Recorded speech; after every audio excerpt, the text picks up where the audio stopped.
Hi boys and girls, do you remember the last time we were meeting together? We all shout Monty's Adventures of who? Monty's Adventures of Bilbil.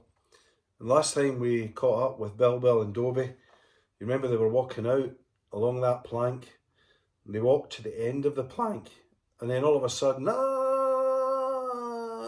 they fell into the depths of the sea, and they disappeared down underneath the water.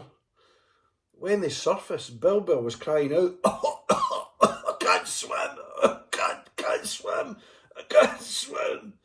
But Dobby sunk his teeth into Bilbil's shirt to keep him afloat, and they were floating and they were floating. And it was then that Bilbil noticed that he'd cut his leg. Now, it wasn't a bad cut, boys and girls, but it was bleeding. And do you know what's attracted by blood in the sea, boys and girls? What do you think it is? Yeah, it's a shark. And one by one, the sharks began to gather, and the sharks began to appear, and one by one they began to circle round Bilbil and Dobby. Dun, dun, dun, dun, dun, dun, dun, dun, dun, and they began to lick their lips, and they began to get worked up. All of a sudden, one of the biggest sharks came towards them. He opened his mouth and he had such giant teeth. Bilbil thought, oh no, this is it. I'll never be able to eat Haribos again. Then whoosh, it actually happened.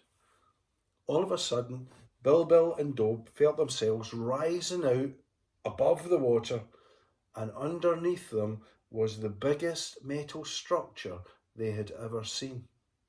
Can you guess what it was? It was a submarine. It was a submarine. A hatch opened up and out popped a head. Well, hi there, you all. My name's Captain Needham. Needham's my name and saving's my game. What you doing out here with no swim shorts, no life jackets, and no protectors?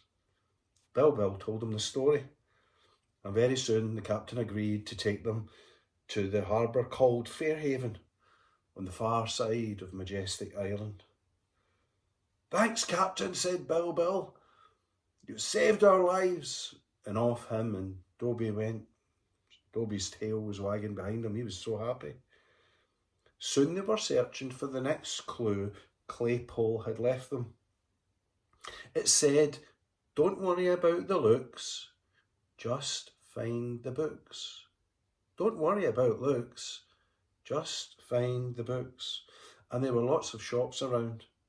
So they started searching one by one, looking for a shop to do with books. Bilbil said, oh, there's far too many here. Dobby, you look on one side of the road and I'll look on the other. Bilbil went to cross the roads when all of a sudden a huge, gigantic, enormous lorry appeared in the middle of the road. And behind the wheel of the lorry was the dark, dark man with the dark, dark hair, with the dark, dark moustache, with the dark, dark cloak. I'll get you this time, he cried.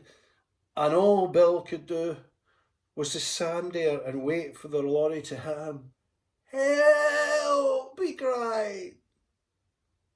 Well, we'll have to wait and see what happens on the next time.